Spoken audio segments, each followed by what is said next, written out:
C'est un matin ordinaire quand Mike et Amanda sont réveillés par leur alarme.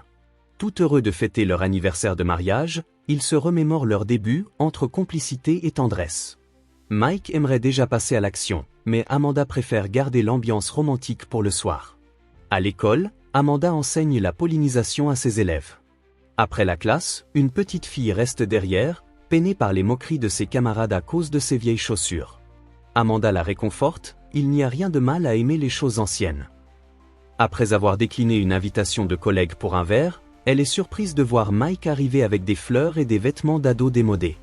Le couple part dîner dans le restaurant où ils se sont mariés, partageant burgers et souvenirs, avant de louer une chambre d'hôtel pour finir la soirée dans l'intimité. Le lendemain, Amanda tente d'améliorer ses chances de tomber enceinte. Mais très vite, un malaise s'installe, migraine violente, règles précoces, doute sur la maternité.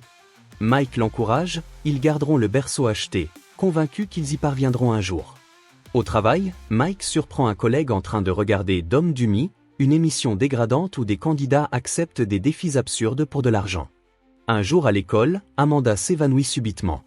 À l'hôpital, le verdict tombe, tumeur cérébrale inopérable. Désespéré, Mike écoute la proposition d'une mystérieuse entreprise, Rivermain, représentée par Gaynor. La société propose de copier l'esprit d'Amanda sur un serveur avant l'opération. La tumeur sera retirée, et les fonctions manquantes seront compensées par des récepteurs pilotés par cette copie mentale. Gaynor elle-même a survécu à un grave accident grâce à cette technologie. L'opération est gratuite, mais l'abonnement mensuel coûte 300 $. Mike signe le contrat. Amanda se réveille, en bonne santé. Mais elle doit dormir 2 heures de plus par nuit pour maintenir le lien avec le serveur, et ne doit pas quitter la zone de couverture. Leur état est couvert, le pays entier le sera l'année suivante. Mais la vie devient lourde, Mike enchaîne les heures sup, Amanda reste fatiguée. L'argent manque. Mike renonce à voir son père en Europe pour payer l'abonnement. Amanda commence à se sentir étrange, migraine, publicités inconscientes pendant ses cours, confusion au quotidien. Mike découvre horrifié qu'elle récite inconsciemment des pubs intégrées à son cerveau par Rivermain. Lorsqu'il réclame des explications à Gaynor, celle-ci leur propose un surclassement à 800 $ mensuels pour éliminer les pubs. Trop cher. Amanda perd pied. Elle mélange café et thé, vante des marques d'adultes toys en pleine intimité, propose des produits de santé à ses élèves. Même ses conseils face au divorce des parents d'un élève sont biaisés par des pubs. Mike décide alors de gagner de l'argent en secret via Dom Dummy, acceptant des humiliations croissantes.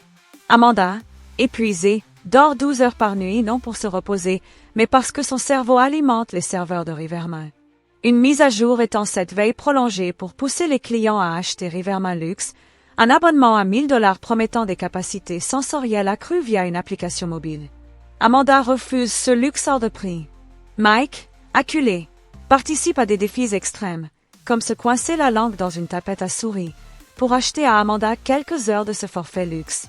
Lors de leur anniversaire, elle profite d'une session d'essai. Tout lui paraît magnifique. Mais Mike découvre que ses collègues l'ont vu sur Dom Dummy. Humilié, il s'en prend à son collègue Shan.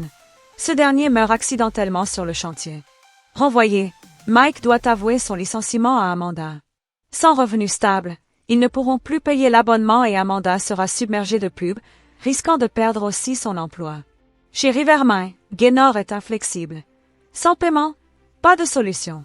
Mike révèle alors avoir économisé un peu d'argent pour un futur bébé.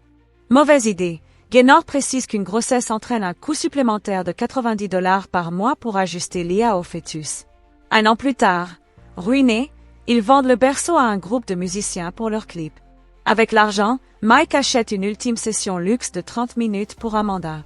Apaisée par l'option sérénité maximale, elle lui dit que c'est le moment de le faire, mais qu'il doit s'assurer qu'elle ne soit plus là ensuite. Quand le luxe s'arrête, Amanda se remet à réciter des pubs absurdes. Mike étouffe Amanda avec un oreiller, effondré de devoir abréger ses souffrances. Seul, dévasté, il s'enferme dans la chambre, une lame à la main, tandis que dehors le monde continue à payer le prix du progrès technologique.